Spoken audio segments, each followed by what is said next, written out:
Chapter 53, Eve Before the Trip, 3. The air around the room was tense. It felt suffocating. Almost as if I was stuck inside of a cramped room with no room to breathe. The reason for such atmosphere? Quietly sitting on my chair, a stunningly beautiful young girl with glossy black hair and porcelain white skin devoid of any imperfections, was curiously looking around my room. Amanda Stern. Someone who I had never thought of interacting with privately. Seeing her sit on my seat as if it was the most natural thing to do, my eyebrows twitched.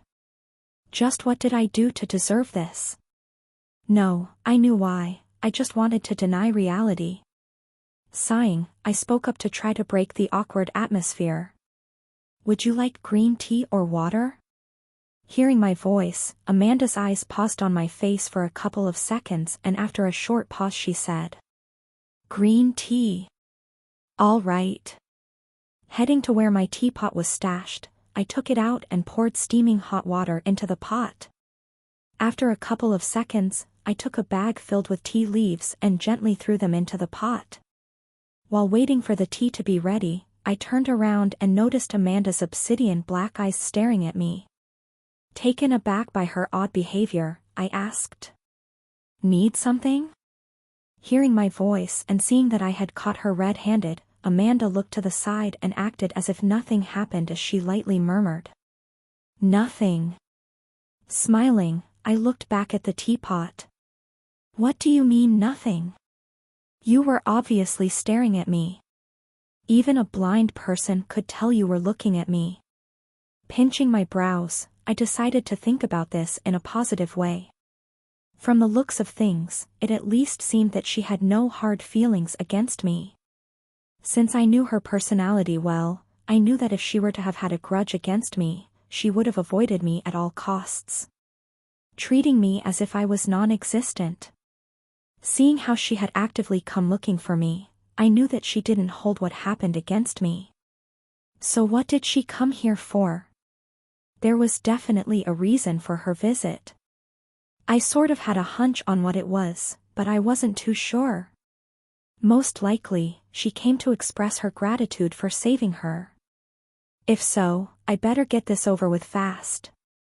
If someone found out the Amanda Stern who was the talk of the academy was having a private meeting with a boy in his own room, I wouldn't even know how I died. The fact that she was in my room meant that my life was in danger. Sigh. Just when I thought things weren't going to become more troublesome, suddenly a new troublesome situation arose. Looking at the water in the teapot that had started turning murky brown, I carefully removed the teapot from the heater and poured the tea into 2 porcelain teacups. Walking back to where Amanda was seated, I handed the steaming hot teacup to her and sat in front of her. "Thank you." Taking the teacup with both hands, Amanda gently blew on the cup and took a sip.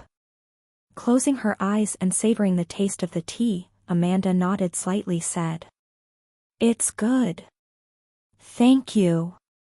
Sitting in front of her, I also took a sip of the tea. It had a slightly bitter aftertaste that even after a couple of seconds lingered at the tip of my tongue. It was quite good. "So, what did you want to talk about?" Seeing that we couldn't just spend all the time drinking tea, I decided to get straight to the point. Placing the teacup down, Amanda's indifferent face stared at me. After a while, she finally spoke. "Thank you." Frowning slightly, I said, "For what?" "For saving me." Shaking my head, I leaned back on my chair and said, "I don't ever recall helping you." "Yo." Just as she was about to answer, I cut her off. "It seems like you forgot what I had told you before." "Forget what you saw." Listening to my last sentence and remembering what I had said, Amanda remained quiet for a little bit. Her brows continuously knit and relaxed, and after a while, she shook her head and apologetically said, "I can't do that." Rolling my eyes, I placed my teacup down. Her response was within my expectations. Staring at her crystal black eyes that were looking back at me, I thought for a moment before saying. Sigh, all right, if you're really sorry then give me some money. Hearing my reply, Amanda sighed in relief. She was visibly relieved by my request. Okay. Taking out her phone, she quickly went to her bank account. Seeing her like this, I couldn't help but bitterly shake my head. Amanda's personality was just like this. She disliked owing anyone anything. She didn't want to feel indebted to anyone other than herself. No, it was more like she only trusted herself and herself alone. She made sure to pay back every single favor she owed so that she wouldn't build any unrealistic expectations of others. Is 5 million you fine? 5 million you? I guess the... Sipping on my tea, I initially nodded apathetically, but as soon as I processed what she had said, I almost spat all my tea on her face. Ha! What did you just say? Innocently looking at me who had just stood up and was looking at her with wide eyes, Amanda said. Is 5 million not enough? What do you mean that's not enough? That's plenty. Waving my hand, I immediately shut her down. Damn rich second-generation kids treating money as if it was nothing. So 5 million okay? Sigh, hold on. Slumping back on my chair, I started thinking. 5 million you would definitely help me. With that much money, I could pretty much solve the problem of finding a sword manual. Looking at Amanda, an idea suddenly came into mind. Can I ask for something else instead of money? Frowning lightly, the room temperature dropped and Amanda's demeanor became increasingly colder. Understanding that she was probably misunderstanding something, I quickly followed up by saying, no, I am not asking for any dates or anything that is remotely close to that. Hearing my next part, Amanda's brows relaxed. Nodding her head she said, okay. Sighing in relief, I said, can you get me a sword manual? A sword art? Taken aback by my request, Amanda looked at me strangely. At first, I was confused by her reaction, but remembering what had happened a few nights ago I realized why. I am looking for something to disguise my main sword art. Oh. As if she understood something, Amanda nodded. Seeing her react like that, I knew she still had a misconception about my strength. In the end, I said nothing. I was honestly too tired to solve the misunderstanding. Plus, no matter how much I'll try to solve the misunderstanding, chances were that she wouldn't believe me. In the end, it didn't really matter if she misunderstood or not. At the end of the day, she wasn't the type of person to treat people differently regardless of her strength. Moreover, she wasn't a blabbermouth. Meaning that my secret was pretty safe. What type of sword art would you like? Thinking for a bit, I said. Let's see, I would like a sword art that primarily focused on defense. Touching her chin for a second, Amanda pondered for a moment before saying, how many stars? Since you were previously offering me around 5 million I guess something that went along that price. Thinking for a bit, Amanda scrolled through her phone for a couple of seconds before nodding. Okay, let me have a look. Turning on the holographic function on the phone, a long list of sword manuals appeared before me. This is what I got from the criteria that you had given me. Seeing the long list of manuals, my mouth twitched. If I said I wasn't jealous right now, that would be a lie. As expected of the daughter of the guild master of the #1 guild in the human domain, Demon Hunter. She had access to an immeasurable amount of resources and manuals that would cause anyone to turn green from envy. For the next few minutes, we went through the long catalog of sword manuals that Amanda had access to. After a while, and a lot of contemplation, I finally decided on the sword art I wanted. Ring of Vindication, highly advanced sword art that creates a perfect ring of defense around the user. Upon mastery, the ring can create a three-dimensional sphere that protects the user from all sides. Because of the lack of offensive capabilities, the manual was graded 3 stars. Talk about a perfect sword manual. Though it was a 3-star manual, it was in fact a 4-star manual if the only thing that was taken into consideration was its defensive properties. This went along perfectly with my wishes, as this was exactly what I needed. Ring of Vindication, 4 defense, and the Keiki style, 4 offense. This was exactly what I wanted. After selecting Ring of Vindication, Amanda nodded and messaged someone. Soon the room was enveloped in an awkward silence. After a couple of minutes of silence, Amanda stood up and said, "Thank you for meeting me, I'll take my leave." "No problem." Smiling, I escorted her out of my apartment. I could finally be free. Arriving at the door, Amanda indifferently waved her hand.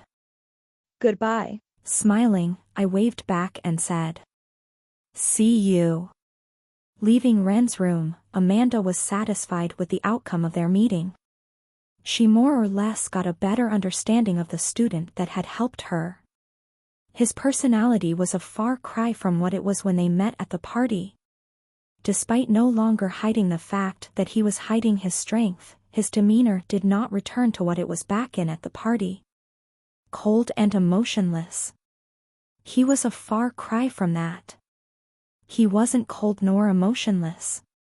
He was calm and collected, and despite the fact that she was standing in the same room as him, it didn't seem like he was entranced by her beauty, which was a first. His demeanor was completely different from what a regular 16-year-old kid should have.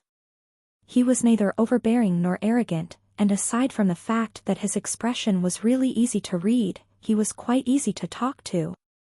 It felt like she was talking to an adult. It honestly felt weird.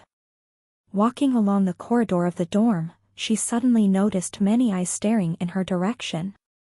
What is Amanda doing in the Horned Sheep dorm? Was she meeting with someone? Nah. She was probably coming to check on something. There's no way Amanda would talk to those peasants living in the Horned Sheep dorm. Along the way, Amanda heard people whispering amongst each other as she walked back to her dorm. Being used to such attention, she promptly ignored what they were saying and exited the building. Taking out her phone, she quickly dialed a number. Ring. Ring. Ring. After a couple of seconds, an aged voice entered Amanda's ears. "Hello? How may I help you, young miss?" Because Amanda disliked making small talk, she immediately got straight to the point. "Send the 3-star manual, Ring of Vindication, at the location I messaged you a while ago." After a short pause, the person on the other side of the phone spoke. "Very well. Thank you." Tack. Hanging up the phone, Amanda felt a weight lift off her chest. Turning back towards the Horned Sheep building, she lightly murmured, "Now I don't owe you anything." Chapter 54, Eve Before the Trip, 4. 6 days had passed since the meeting with Amanda, and just like she had promised, my new sword manual arrived the next day. When I first opened the package and saw the manual, I was once again reminded of how much influence Amanda had in the Demon Hunter Guild. The manual looked like it had just been freshly copied, with no creases or stains on it. It had to be noted that it was not that easy to make a copy of a manual. Because for obvious reasons guilds were trying to minimize the circulation of manuals, a lot of procedures had to be taken before being allowed to make a copy of a manual. It had to be approved by a vast majority of the board members and the guild master, and this was especially hard since a lot of the members were conservative people that hated sharing things with outsiders. Simply put, the fact that Amanda was able to give me a copy the next day meant that she had just as much influence as her father, the guild master. That aside, during these past 6 days, since I had nothing to do, as soon as the manual arrived I decided to train it. Surprisingly, because my swordsmanship had improved to level 2, I was able to grasp the contents of my new manual fairly quickly. Though I was nowhere near reaching the minor realm of mastery, the time it would take me to reach that level would be a lot faster compared to what it took me to reach that level with my main sword art. Though I said that, it would still take me quite a while before I could reach that level of mastery. Unlike the Keiki style, which had 5 stances, Ring of Vindication had 3 levels, which were Ring of Aegis, Gravitational Ring, and Elemental Alternation. The first level, Ring of Aegis, created a ring in the air that acted as a shield. How strong its defense was depended on the degree of mastery of the sword art. The second level was a more advanced version of the first level, Ring of Aegis, and added a gravitational pull on the ring that redirected all the attacks towards the ring. This was extremely useful, as only one ring needed to be created to defend rather than multiple rings to deflect multiple attacks coming from different directions. This way, I didn't have to split my focus on defending different areas. Lastly, the third level, Elemental Alternation. This level consisted of manipulating scions in a way that the ring attained elemental attributes. This was extremely useful in countering elemental attacks, as fire attacks could be countered with a water-attributed ring. However, in order for one to be able to pull this move, they had to have a high degree of mana control. They had to be able to harness the precise scion they wanted to use and create a ring with it. That alone was incredibly hard to do, and if someone did not reach a certain level of mastery towards mana control, it would be impossible. These were the 3 levels of Ring of Vindication, and the first time I learned about their effect I couldn't close my jaw for a whole hour. After the shock died down, what replaced it was pure excitement as I couldn't wait to start practicing it. And here I was now, 6 days later, standing in the middle of the training ground practicing the first level, Ring of Aegis. Foo! Sucking in a deep breath, I closed my eyes and slowly drew a ring in front of me with my sword. In the process of doing so, I focused entirely on channeling my mana to the tip of my sword. Slowly as I drew the circle in the air, if one looked closely, a dimly lit line followed the tip of my sword. After one full circulation, it formed a yellow ring in the air. However, exactly 2 seconds after I drew the circle, it broke down and scattered in the air.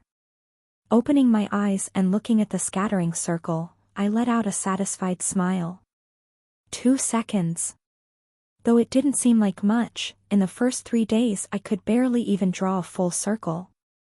That's how much I progressed these past few days. However, I was still far cry from reaching the point where I could actively use this sword art. Although I could create a ring that lasted for 2 seconds, it could barely be used to defend. It still had no substance to it, meaning that right now it was nothing but a beautiful decoration. One thing I noticed these past few days, as I was practicing the sword art, was how flawed the grading system for manuals was. Despite the fact that Ring of Vindication had no offensive properties, if one practiced this art to the fullest, I would doubt anyone could penetrate its defenses. It may have not been a 5-star manual, but it could definitely have been a 4-star manual with its defense alone. This was especially so if one considers the fact that the greater the mastery of the sword art one had, the stronger it would become. If one day I were to reach the perfected realm of mastery, no, even the essence realm of mastery, I would without a doubt not have to worry about my defense. That said, I shouldn't get ahead of myself. I was still very far from reaching that level. Let's not delude ourselves. Click! Placing my sword back into the scabbard, I looked at my watch. It was precisely 8 p.m., and because tomorrow was the day of the trip I decided to head back and rest. If things were going to progress just like I thought they would, I needed all the rest I could get. Looking at the darkening sky, I murmured. This is going to be one hell of a trip. Parker Tower, Ashton City. Knock. Sitting at his desk looking through some papers, Michael Parker, the current head of the Parker family, heard a knock coming from the other side of the door. Come in. Putting the papers down, Michael looked in the direction of the door. Opening the door, an elegant elderly individual with a butler outfit entered the room. He had long white hair accompanied by a finely trimmed mustache that rested below his nose. Despite his age, his face barely had any wrinkles, and aside from the pigmentation of his mustache and hair, someone could have easily mistaken him for a 40-year-old man. "Greetings, master." Elegantly bowing in front of Michael Parker, the butler looked at his master and waited for him to speak. "Are the preparations ready?" Looking at the butler before him, Michael's authoritative voice rang across the room. "Yes, master, everything has been prepared."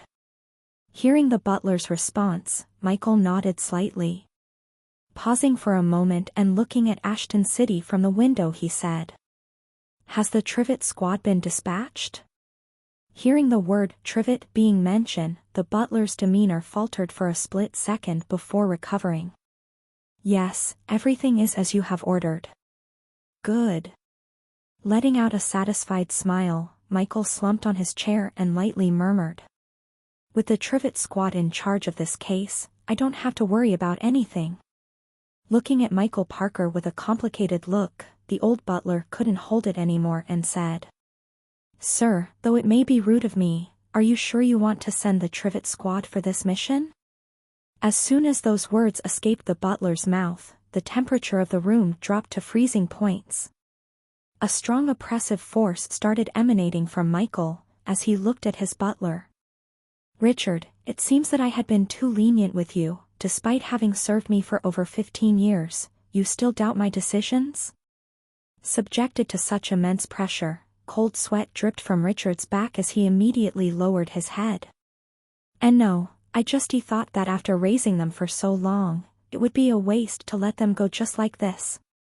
Smirking, Michael shook his head. "Naive, this is the best time for the trivet squad to come into play. This mission requires the assassination of several high-profile individuals whose backing is just as strong as our family, if not even more. A single failure could cause everything that my father and grandfather had built to go down the drain." Looking back at the butler, Michael coldly said, "If anyone catches wind of what we are planning, the fate of the Parker family would be on the line. A single mistake and we could very well be wiped out from the face of this planet. Only if we utilize the trivet squad will we be able to complete our plan without worrying about it implicating us." Squinting his eyes, the pressure around Michael intensified many folds. "Ugh. Do you understand why I am employing the trivet squad?" "Understood." Struggling to adjust himself to the pressure, Richard forced himself to nod. The pressure was too much for him. "Good." Letting out a satisfied smile, the pressure around the room dissipated. Feeling the massive pressure lift from him, Richard finally managed to catch his breath. After a while, a complicated look appeared on his face. There was only one reason for his sense of discomfort. The trivet squad. An elite squad that was secretly raised by the Parker family and created for the sole purpose of killing high-profile targets.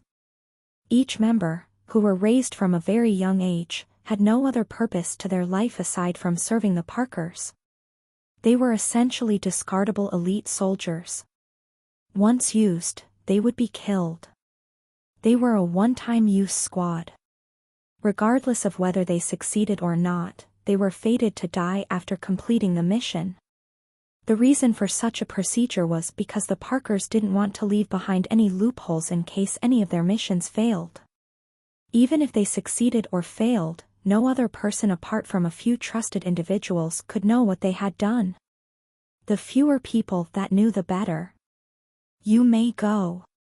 After seeing that his butler had somewhat understood his intentions, Michael waved his hand and dismissed him. "As you wish." Standing up, the butler bowed once again before leaving and closing the door on the way out. Soon, Michael was left alone in his office.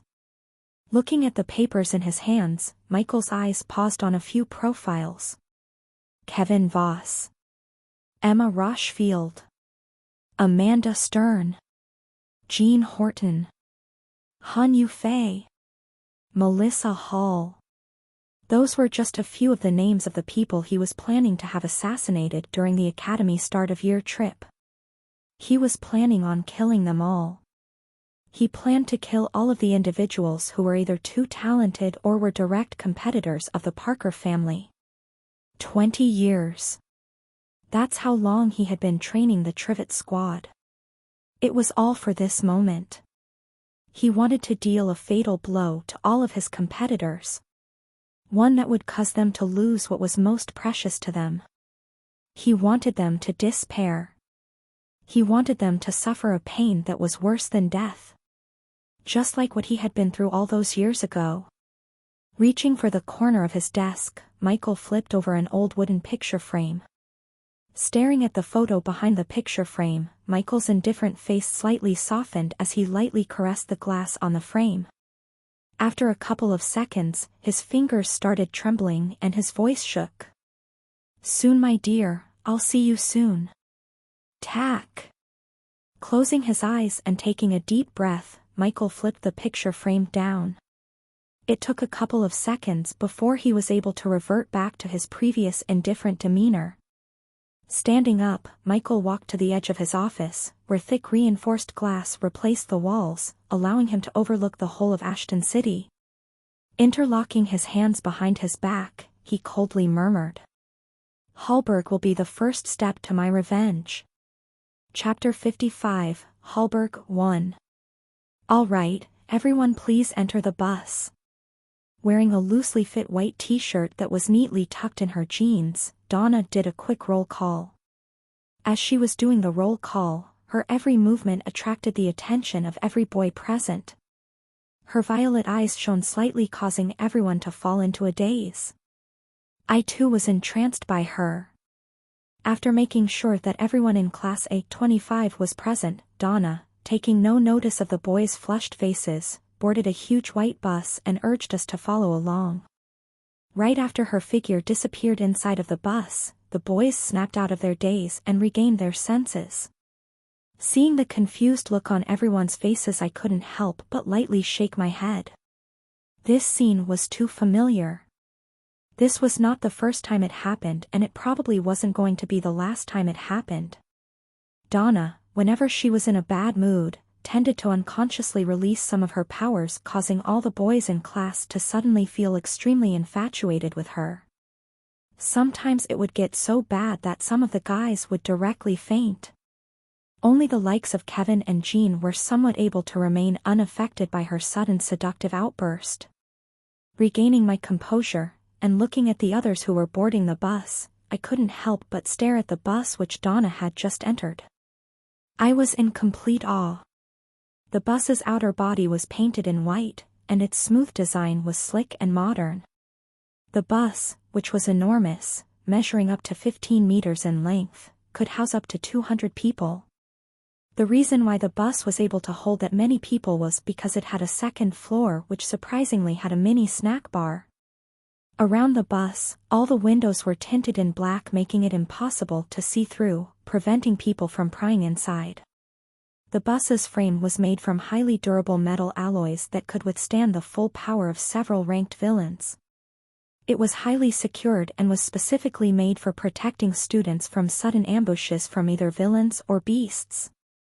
Looking behind the bus, 15 more buses lined up in the distance. Next to them, a crowd of students similar to us were all waiting to enter their respective buses. Because the number of people in the first years was well over 2,000, the students were each divided into different classes. My class was Class A25. Each class had its own instructor, and the selection was random. That was if we exclude Jean, Emma, Amanda, Kevin, and Melissa, who each could select which class they could be in. The privilege of the talented. Entering the bus, I looked left and right, and after spotting my group I made my way towards them. Along the way, I couldn't help but marvel at the interior of the bus.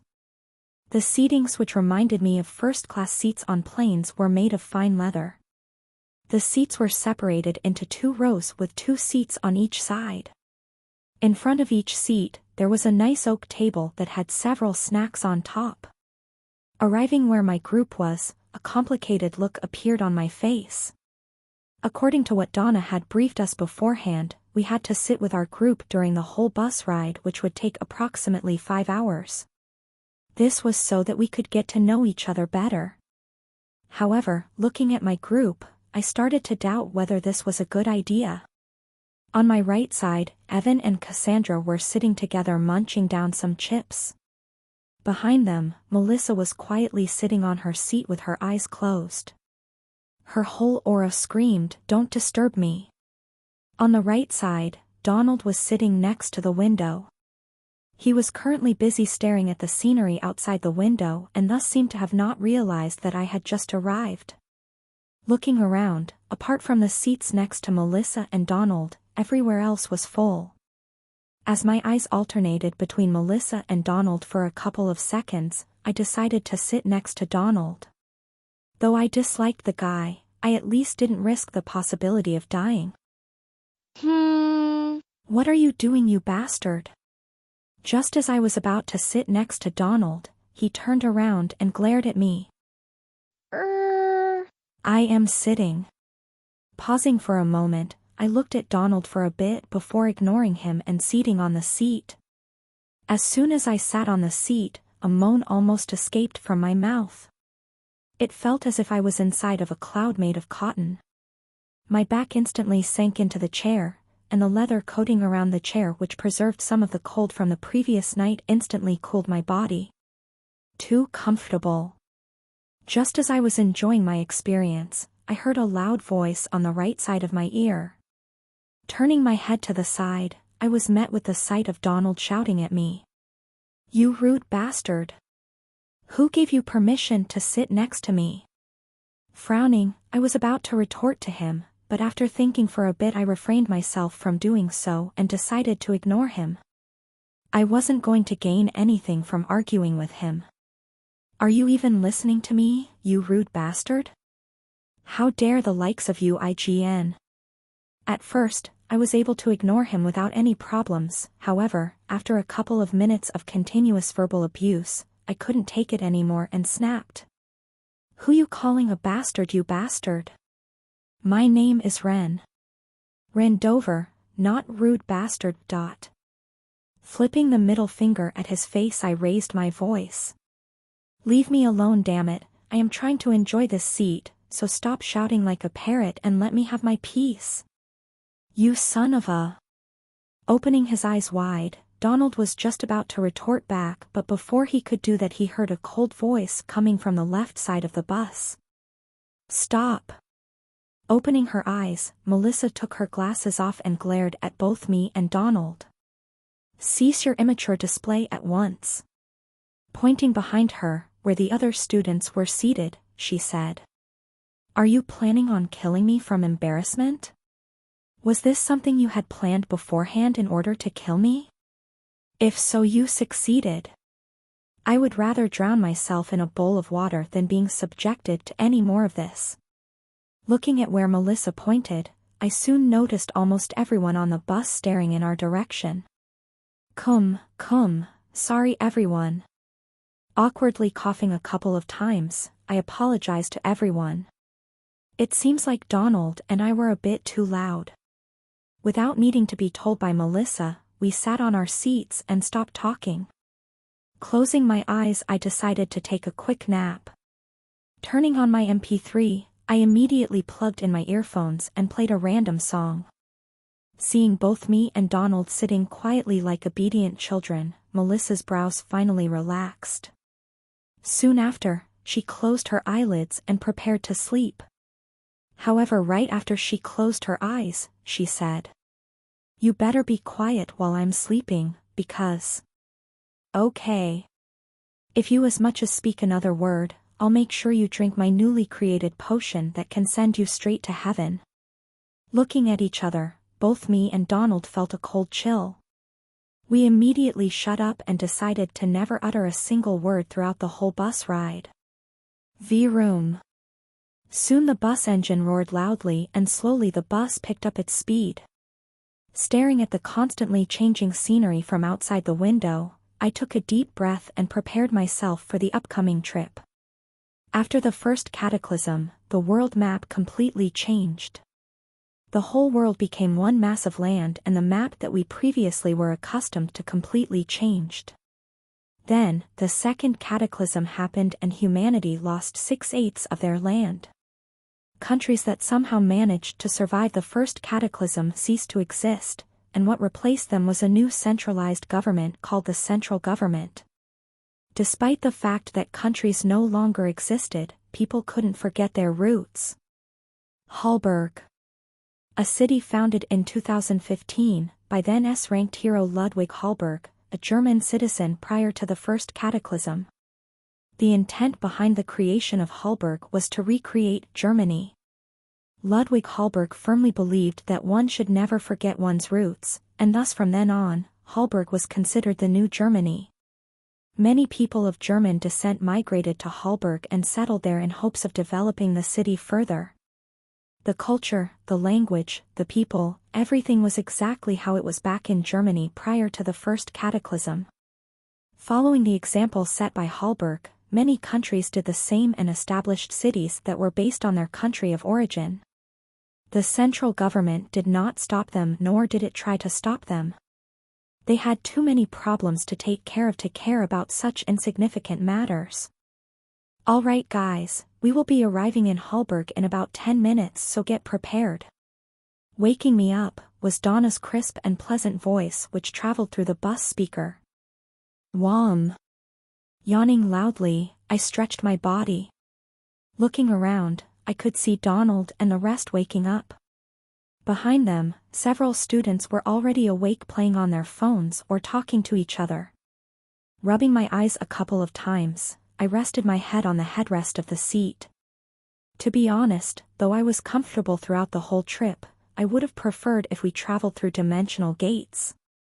Sitting for 5 hours without being active wasn't something I was used to now that I pretty much spent most of my time training. If it were before I reincarnated, I would have had no qualms with it.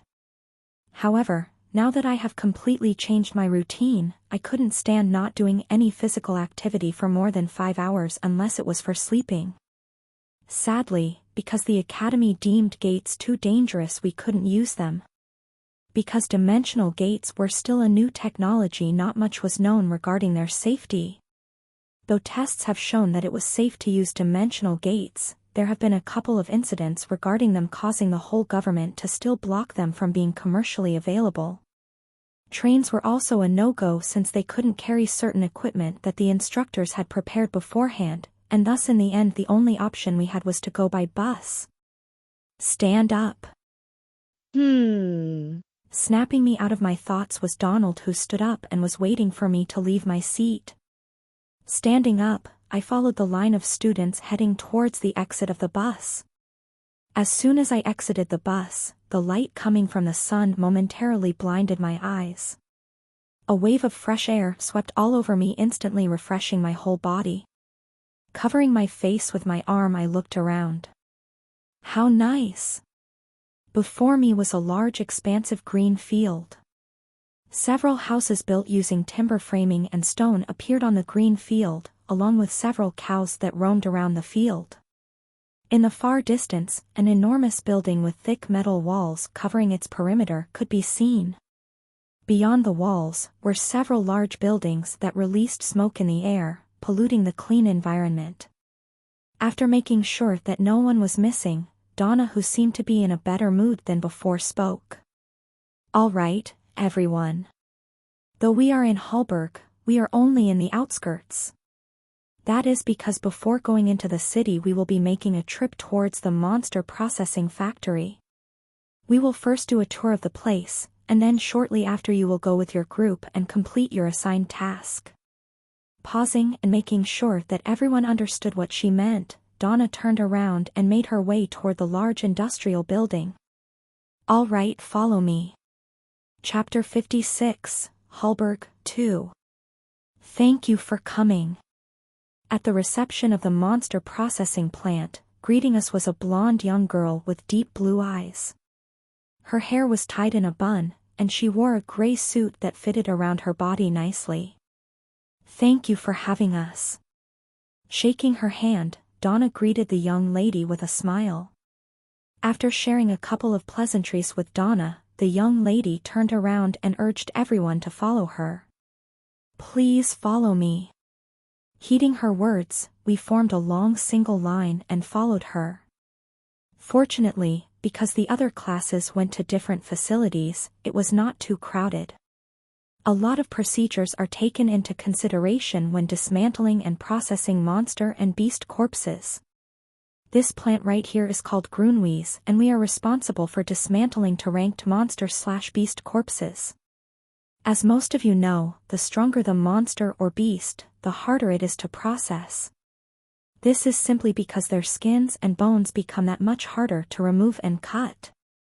Not only is their skin tougher, but they also tended to have poisonous properties that could instantly kill everyone present in the room. Therefore, we currently only have a license to process monsters and beasts between N rank.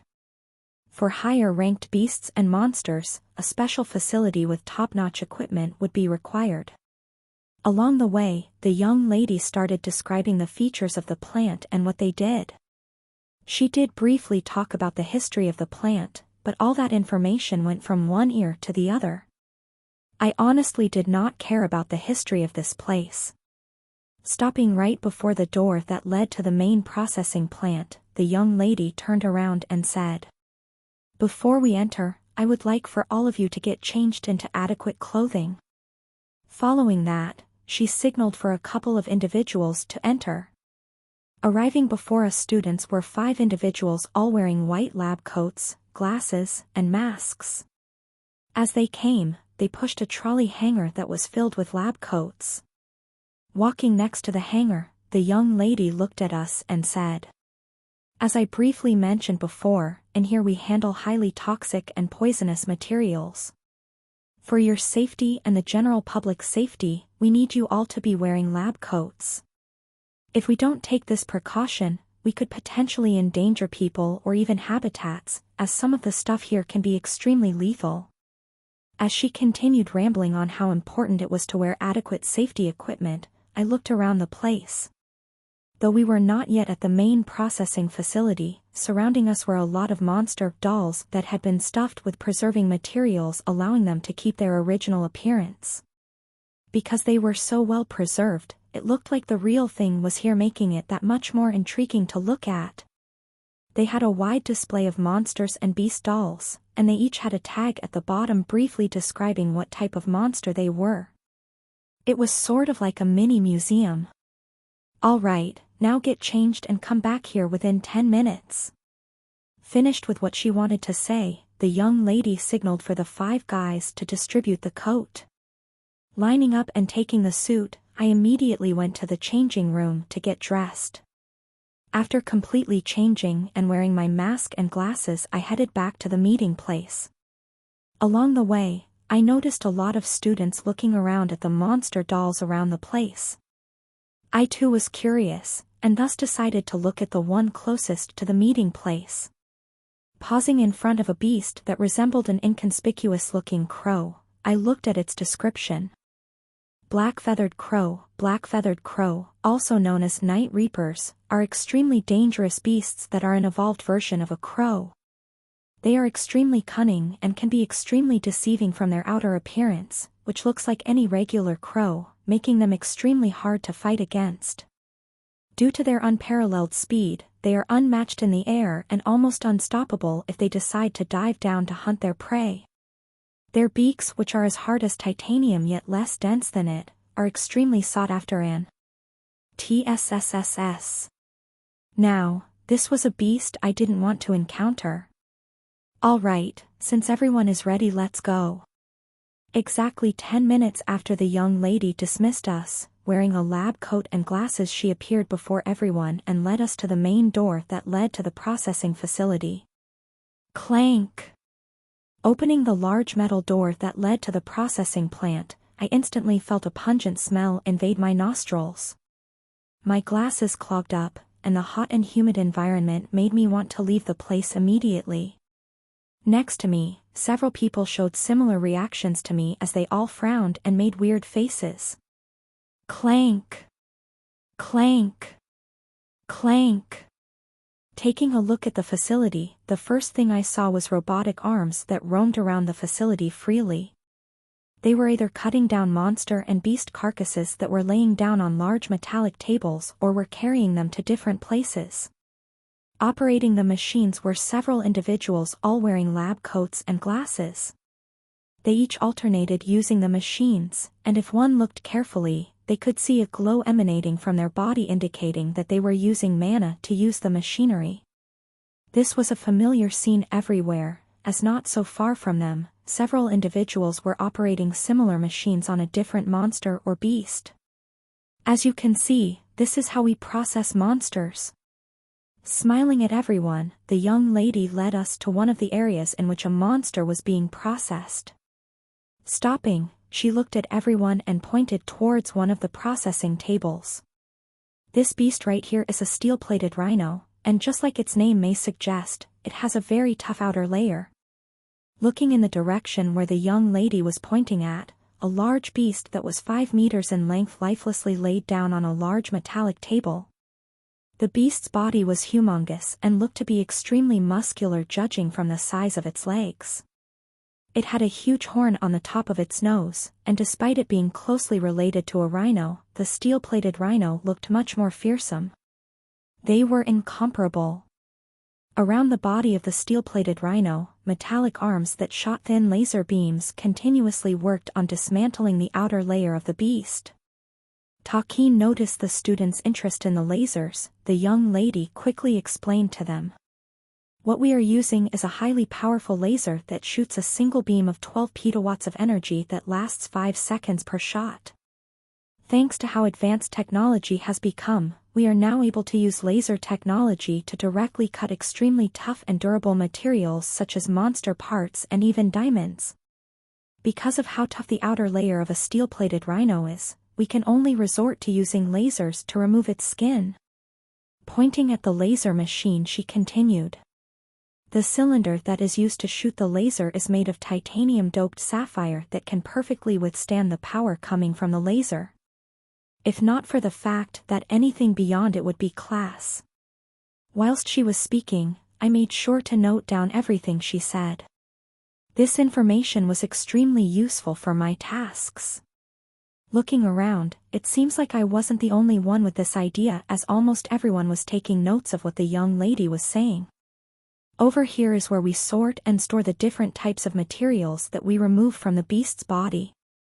Once we manage to remove their skin, we will leave it out to dry and rest for at least 24 hours before bleaching it with a relatively strong acid. Arriving in front of a large warehouse, lots of monster skin and bones were neatly sorted into different piles with labels on them. Next to them were large circular white buckets containing a transparent liquid. Every minute, a worker wearing rubber gloves would soak the monster's skin for a good minute before hanging it and letting it dry in the air. Seeing the confusion on everyone's faces, the young lady smiled and explained. The bleaching process is extremely important as guilds love to use these materials for their suits and hence like to customize them. Pausing slightly, she winked at everyone and said, "There's a reason why there are different designs for armors and equipment."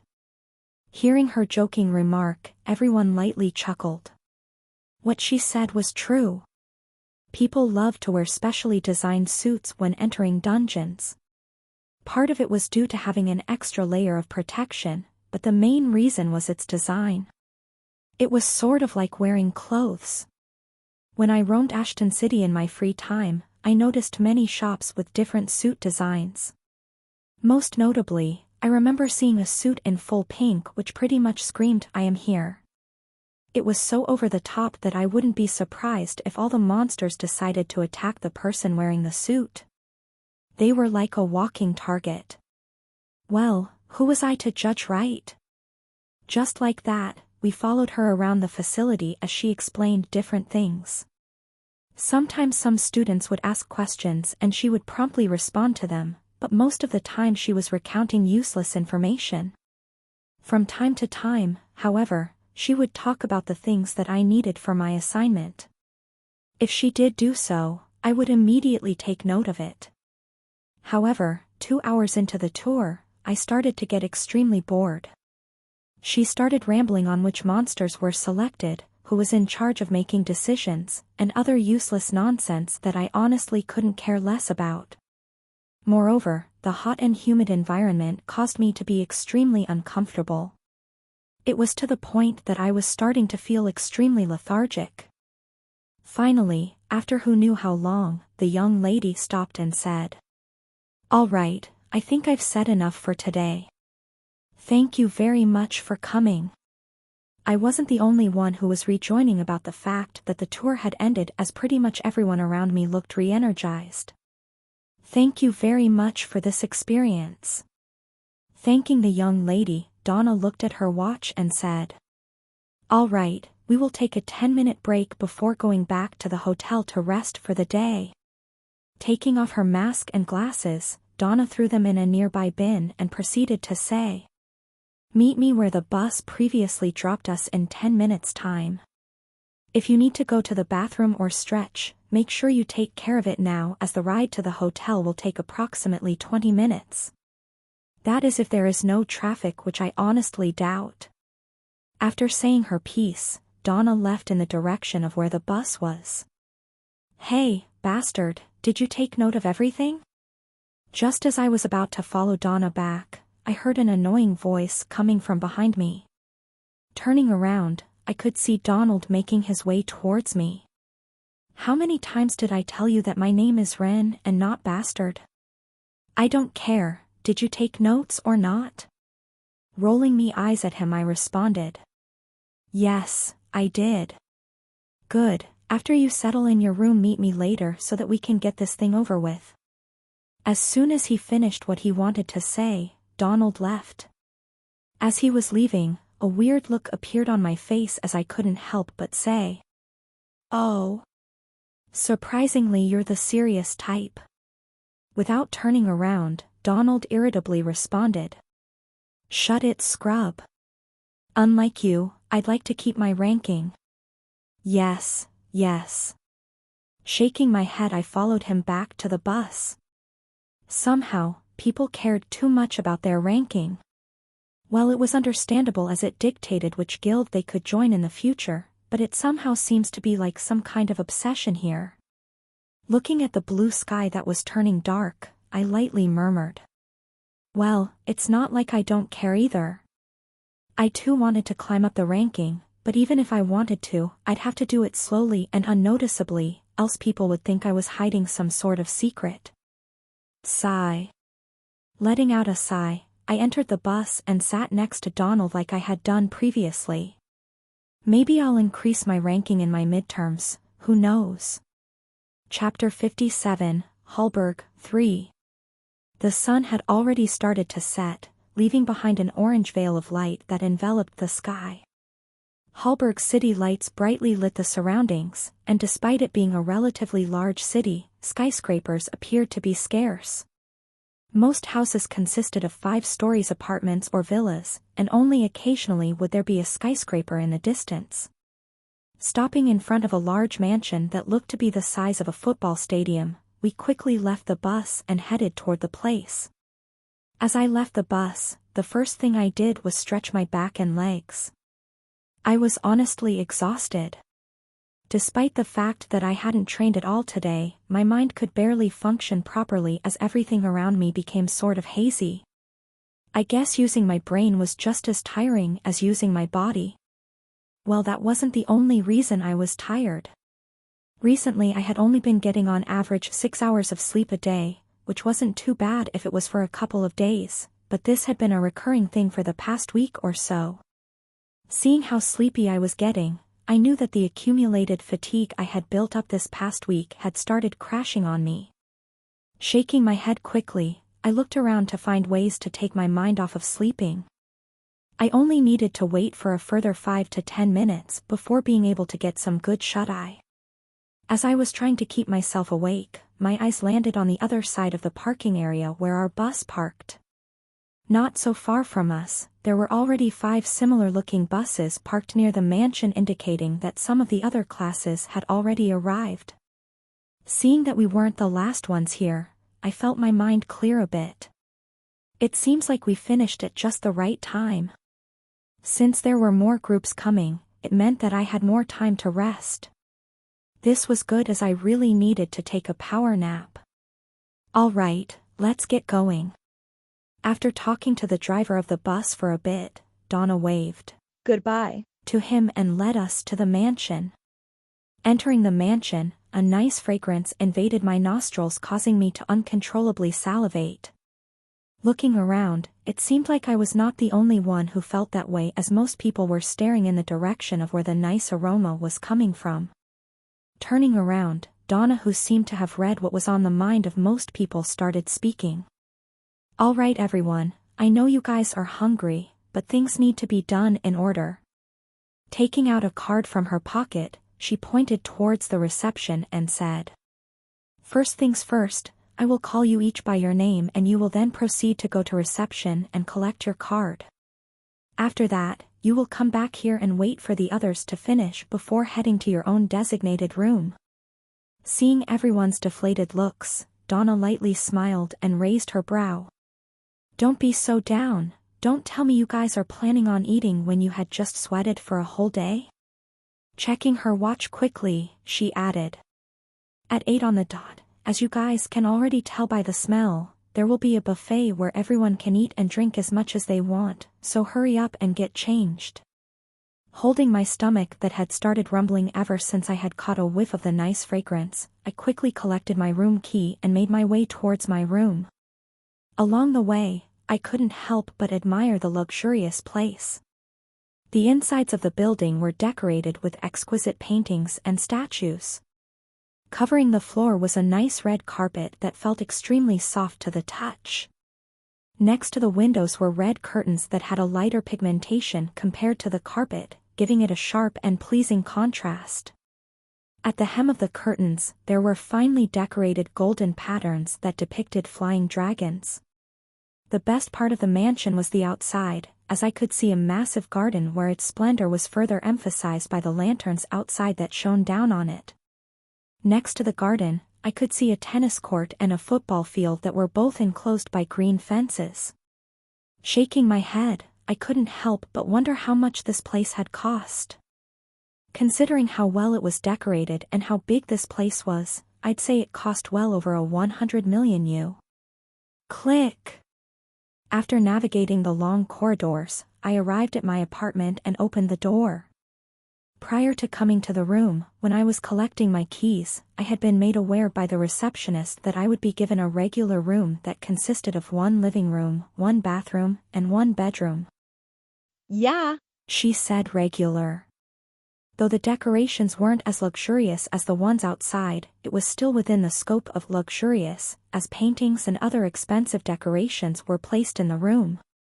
Because I placed most of my stuff inside of my bracelet, I didn't need to drop off anything. Therefore, I decided to take a quick shower to remove all of the sweat that had accumulated on my body. Pumph. After taking a quick shower, I slumped on the large bed in my room and closed my eyes. I needed to sort my thoughts, which had been a mess since the start of the trip. 5 days. That's how long I had before the big event was going to happen. Looking at the white ceiling where a gold-plated chandelier brightly lit the room, I covered my eyes with my arm and murmured, "Should I interfere or not?" A big massacre was going to happen in 5 days' time, as about 1/4 of all first years would be murdered. The tragedy of Hulberg was what this event was called. Closing my eyes and taking a deep breath, I was deeply conflicted. Despite the fact that I knew that I shouldn't interfere, a small part of me wanted to change the outcome of what was to happen. One of the reasons why I never liked to interact with people wasn't just because I was an introvert, no, it's because, by the middle stages of the novels, chances were that all the friends I had made would end up dying. If there was a thing I had learned since dying and transmigration into this world was that life was fickle. Every second, there was a chance you could die. No one was safe from death, especially for extras whose sole role was to either die or be forgotten in the later stages of the novel. The less I got attached to this academy, the more I could firm my will and stop myself from doing anything stupid. But still, the fact that I could prevent the death of a lot of students weighed heavily on me. Those lost lives are on me. Looking at my hands, I slightly clenched them into fists. Images of my hands becoming dyed in blood replayed in my mind as my eyes shook slightly. They too had dreams and aspirations to have a family and become heroes that protect humanity. Heroes, huh? Repeating that word in my mind, I scoffed. How laughable. Despite the fact that society labeled individuals that wielded power as heroes, they were nothing of the sort. In this world, hero was merely a label that the government had stuck on individuals that wielded power to give hope to society. A symbol was what they were called. They were beings meant to be idolized and worshipped, as they were responsible for protecting humanity from the likes of demons and villains. Sadly, reality proved to be different, as in this corrupt world most heroes were a bunch of hypocrites that were no better than villains. They valued human life as nothing more than a fleeting thing that could be crushed by their own will and power. Take a look at Michael Parker. An esteemed ranked hero and 47th on the hero ranking. He who was deemed to be a hero was now planning on massacring a bunch of 16-year-olds. In the end, who were the real villains? Don't get me wrong, there were some great heroes out there that actually cared about saving the world, but those were in the minority, as most heroes tended to somehow crave more power as soon as they got a taste of fame and money. In the end, only people like Kevin, who had a hero complex and loved helping people out, could be properly defined by the word hero. Me? Shaking my head, I couldn't help but laugh. Despite the fact that I knew very soon most people around me will die, I wasn't doing anything to prevent that. If I were a hero, I would have immediately helped everyone and saved as many lives as possible. Sadly, I wasn't that type of person. I wasn't selfless enough to help anyone I could see at the expense of myself. Though, the fact that my decision would lead to a lot of deaths has weighed down on me heavily this past week. Sometimes I would wake up in the middle of the night soaked in sweat. In my dreams, the corpses of the countless students who I could have saved continuously appeared, blaming me for their death. Since coming here, I knew this would have happened. I had braced myself for this. I had braced myself for the mental conflicts that my mind would continuously have the longer I stayed in this world. Many deaths will be on me, and I acknowledge this. Selfish. That's how I would describe myself. I only cared for what was within my reach and not for what was a little bit further away. It almost felt as I had erected a tall wall around me that prevented people from approaching me. I joke around a lot here and there. I try to keep the mood around me lighthearted, but that was all a mask. Deep inside me, continuous conflicts were constantly brewing. Should I do this? Should I do that? What was right and what was wrong? Should I act this way or should I act that way? Every day these thoughts would constantly haunt me. I knew that if things kept going like this, that maybe one day I would make a decision that would completely change who I was. I knew it yet. Closing my eyes, I looked away from the blinding light coming from the chandelier. Looking outside the window, at the star-filled sky, I thought. Maybe transmigrating here was just as much of a blessing as it was a curse.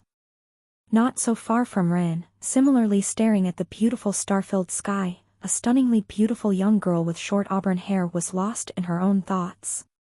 Today had been a hectic day, and if not for the fact that there was a large buffet awaiting her, Emma would have loved for nothing more but to slump on her bed and sleep. The bed was tempting, but she knew. She knew that once she laid on that bed, there was no coming back. Feeling the cool breeze of the night, Emma's mind wandered to a troubling piece of news she had received from one of her dad's subordinates. The message stated Parkers have ceased their hostile takeovers over Rochefield-owned businesses, and seem to have gone radio silent. Normally, she should have rejoiced at the news that the Parkers had stopped going after her family assets, but Emma felt uneasy about their actions. The overbearing Parker conglomerate suddenly yielded in a financial battle? Please, there was no way Emma would believe that. Emma had this gut feeling that the Parkers were planning something. Something big. Something that would cause them to have an edge over her family. Their sudden action of ceasing whatever they were doing was almost like they were foreshadowing that this was merely the calm before the storm.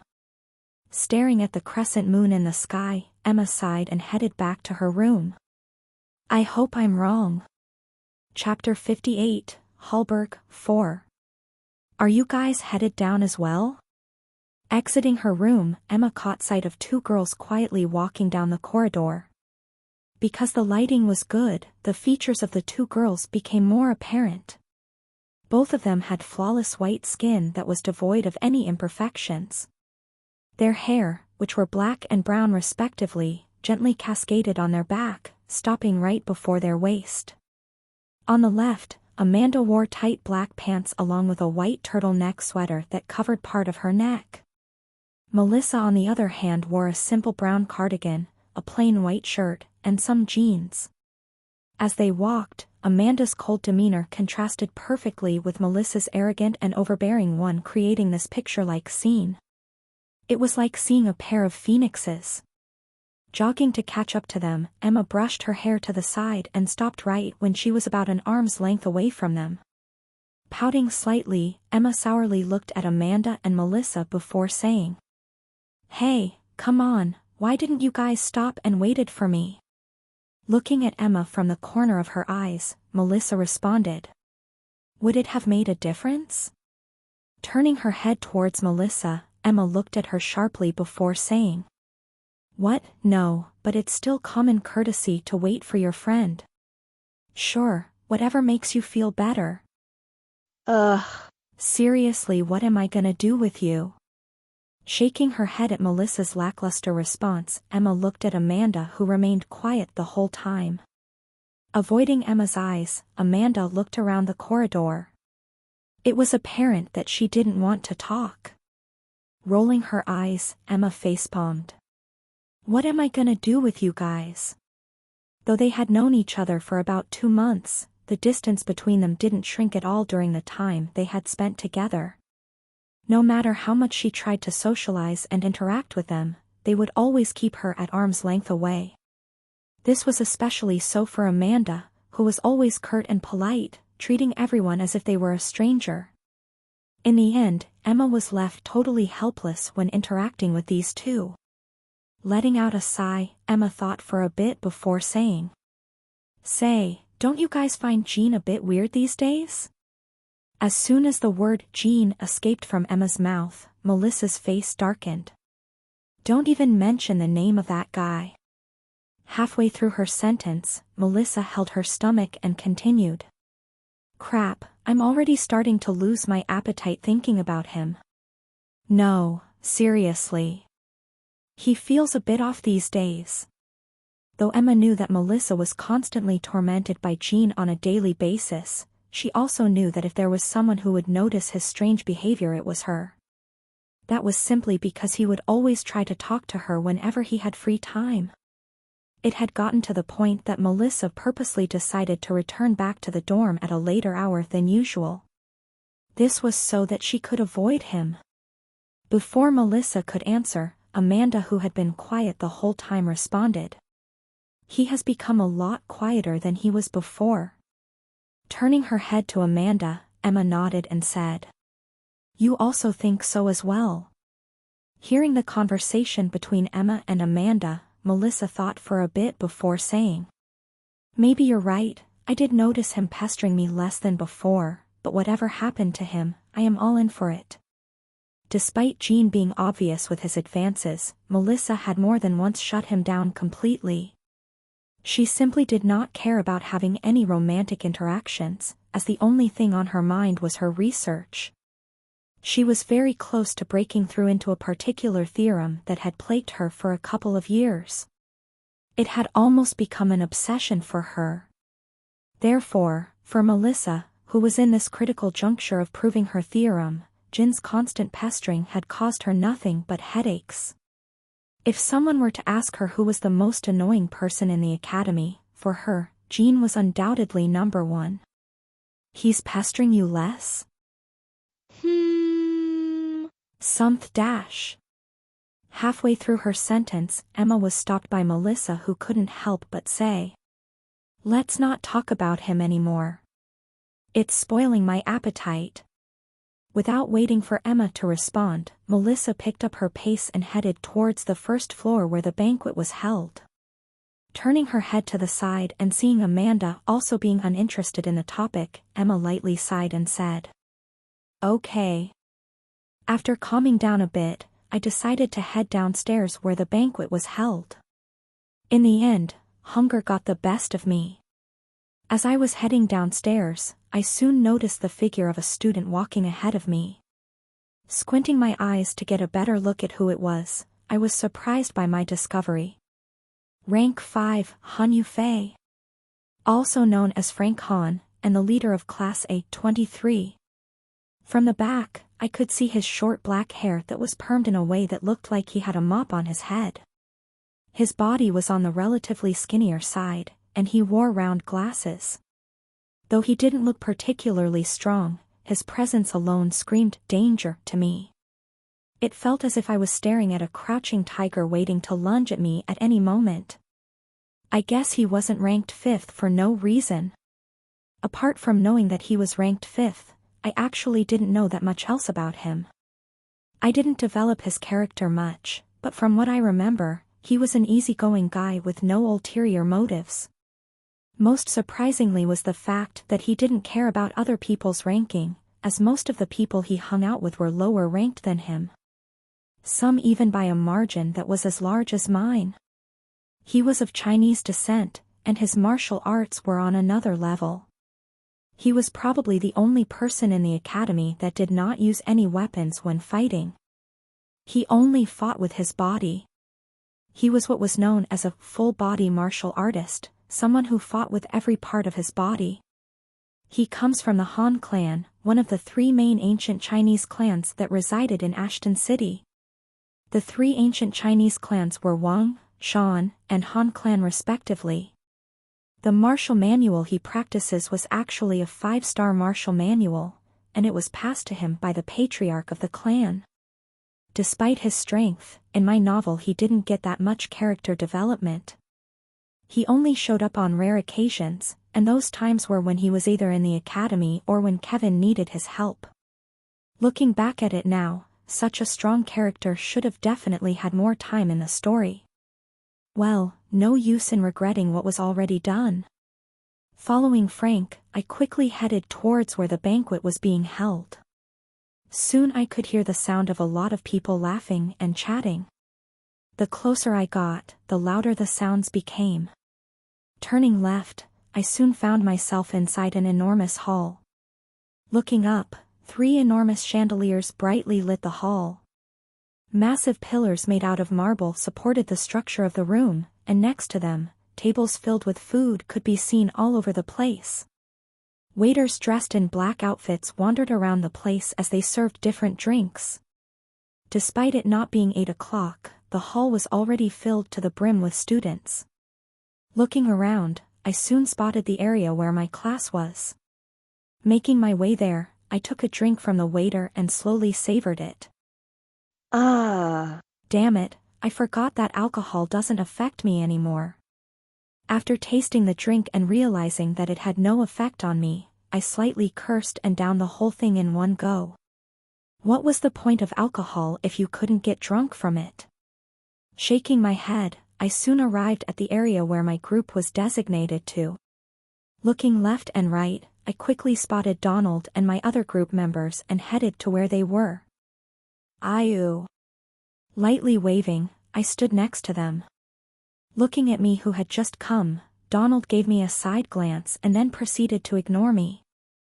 Rolling my eyes at him, stared at the front. It seems like everyone has arrived. 5 minutes after my arrival, Donna showed up. Immediately, all of the boys' attention was drawn towards her. Wearing a one-piece black dress with fine silver patterns, Donna looked stunning. Her dress, which was moderately tight, further emphasized her well-developed outline. Moreover, her violet necklace that perfectly matched the color of her eyes made Donna look ever more mesmerizing. Next to me, I could hear the hurried breathing of some of the male students as they looked at her with heart in their eyes. Closing my eyes, I calmed my heart down. Usually, I would have been like any of the other male students here, but today, I had too much on my mind. I just couldn't bring myself to admire her beauty. Not bothered by everyone's stares, Donna's violet eyes paused on everyone. Looking around and seeing that everyone was here, she continued. There are two reasons as to why I've gathered all of you here. One is to obviously eat some food and satiate our hunger and regain some of the energy that we have burnt during our visit. Looking to her right, Donna pointed in the direction of where the food was. Sadly, since we are the last class, we can only wait for the others to eat first, but before that. Pausing slightly, Donna's mood became a bit more serious as she deeply looked at a few individuals. The second reason, it's because we will soon give you all an individual assignment. Instantly murmurs could be heard from everyone as they wondered what task they would be given. Judging from how she said the word individual, it seems like this task could only be completed without anyone else's aid. I will soon give you the task which you have been assigned. Each of you has been given 3 days' time to complete the task, and failing to complete the task means automatic credit deduction from your end-of-year report. As she was speaking, Donna could see some of the students shaking in nervousness.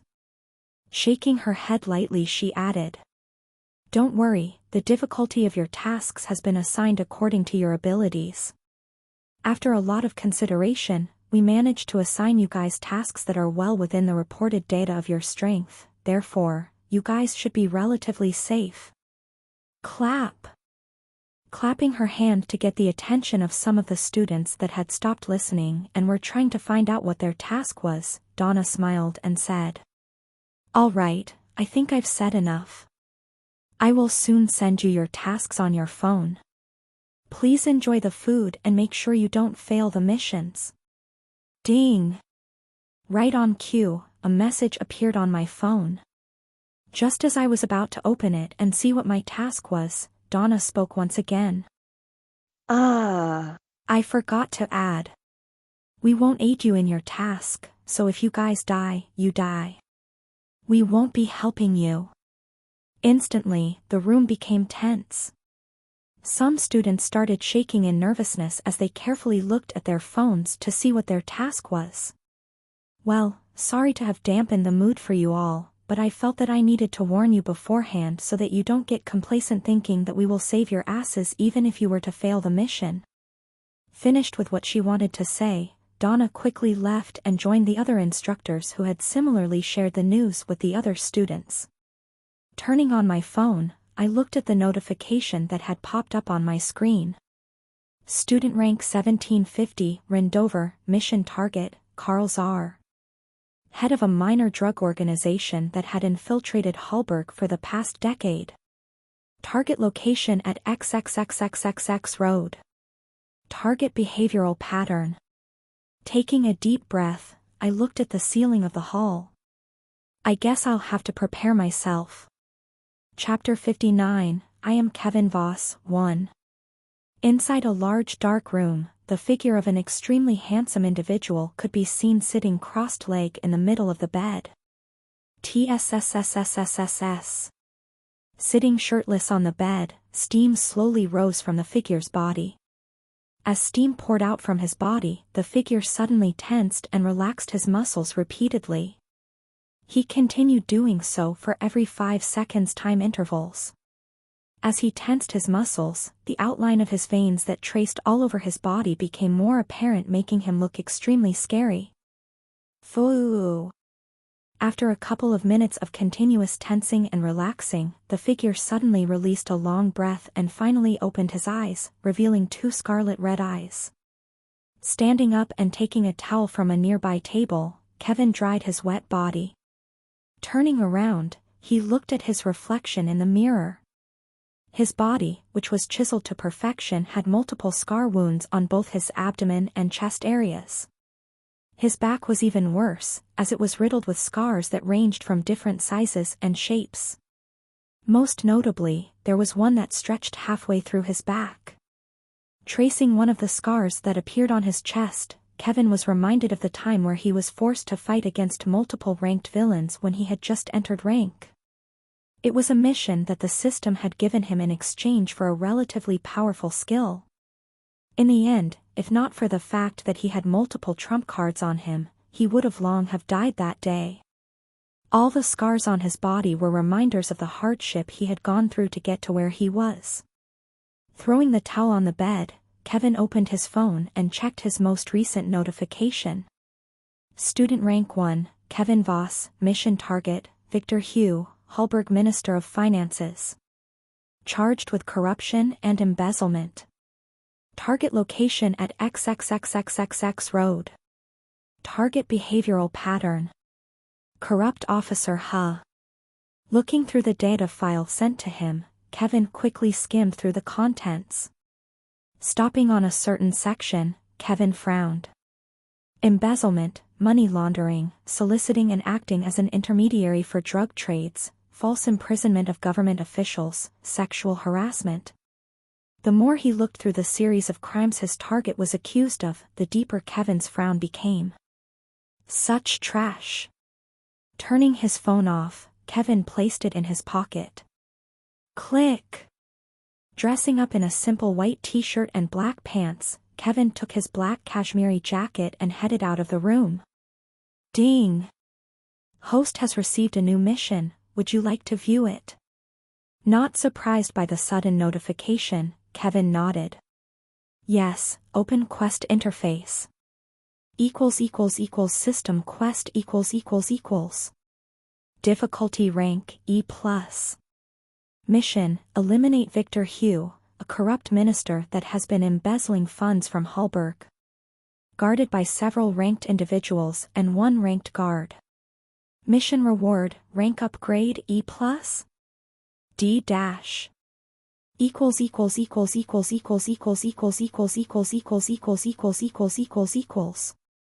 Looking at the quest window that popped in front of him, Kevin frowned as soon as he saw the difficulty of the mission. However, that frown soon relaxed. Opening his status window, he looked through his stats. Status . Name, Kevin Voss. Rank, E+. Strength. Agility, E+. Stamina, E. Intelligence, E+. Mana capacity, E. Luck, E. Charm. Plus. Profession. Swordsmanship LVL.4. Martial Manual. Everlasting Sunset, Greater Realm of Mastery. Sword art primarily focused on creating feints and hiding true sword intent. By creating multiple illusions of sword art, the enemy will find it harder to defend as the true attack will always be masked under multiple feints. Sky Steps, Minor Realm of Mastery. Movement art that considerably increases user agility. Upon reaching a certain level of mastery, stepping on the air is possible. Skills. E. Overdrive. A skill that enables user to push bodily functions to the extreme. For 1 minute, the user can exhibit power that is double of original user strength. User will also find their other stats increasing considerably. After usage of skill, user will experience extreme fatigue, making it hard for them to focus and carry out ordinary tasks for the next few hours. F. Mind cleansing. Increases user computational and analytical ability for a short period of time. Can't be used for a prolonged period of time due to the risk of possible brain trauma. F. Mana coding. A skill that enables user to replenish mana more quickly by expanding the pores on the human body.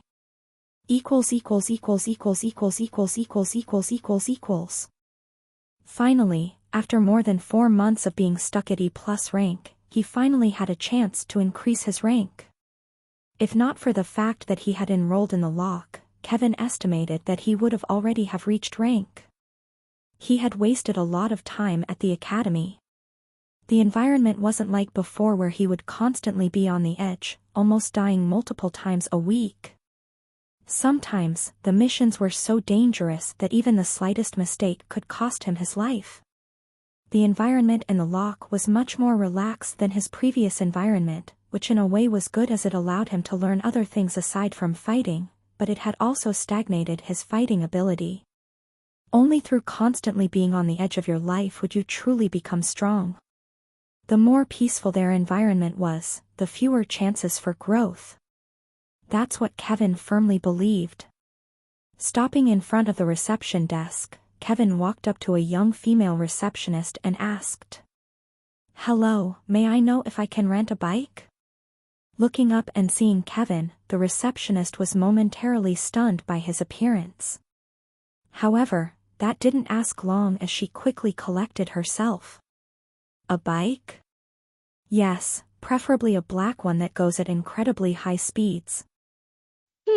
"Let me speak with the manager." Knitting her brows, the receptionist picked up her phone and dialed a number. This was the first time that she had ever been asked to rent a bike, so she didn't know what to do. Hence why she opted to call for her manager. "Hello?" Picking up the phone, a middle-aged voice could be heard from the other side of the phone.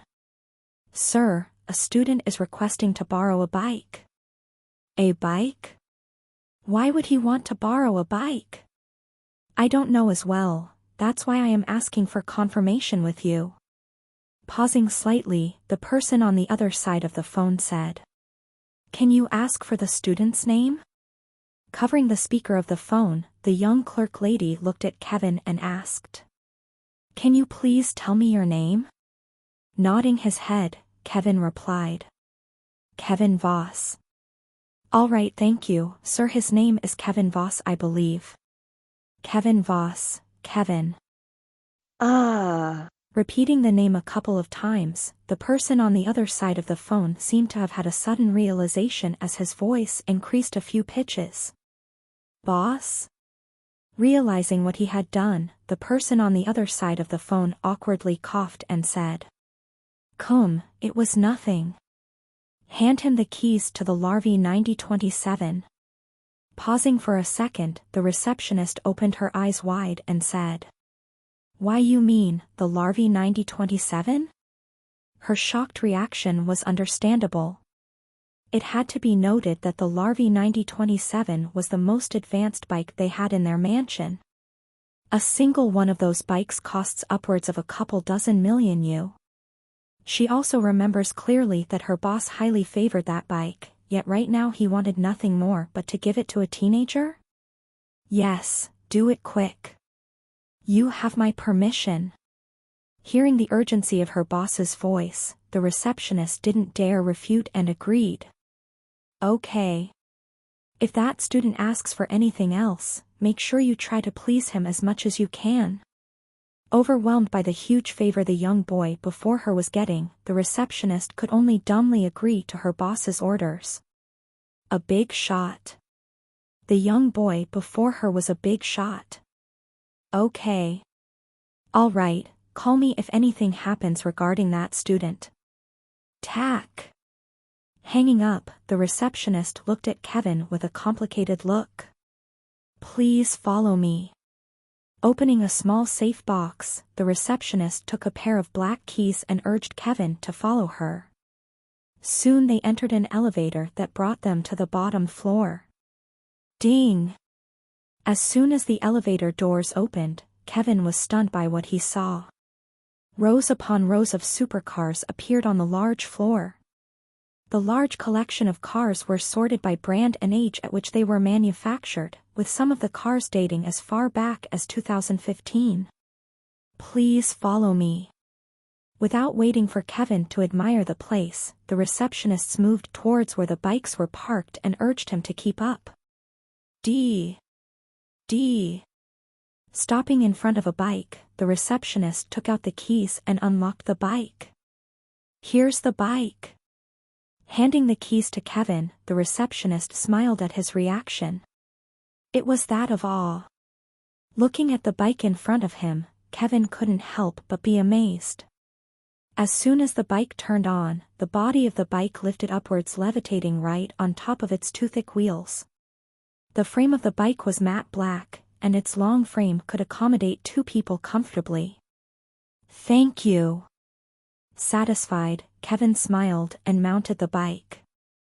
"Here." Handing Kevin a nice black helmet that covered the whole face, the receptionist stepped back. Putting on the helmet, Kevin lightly nodded at the receptionist.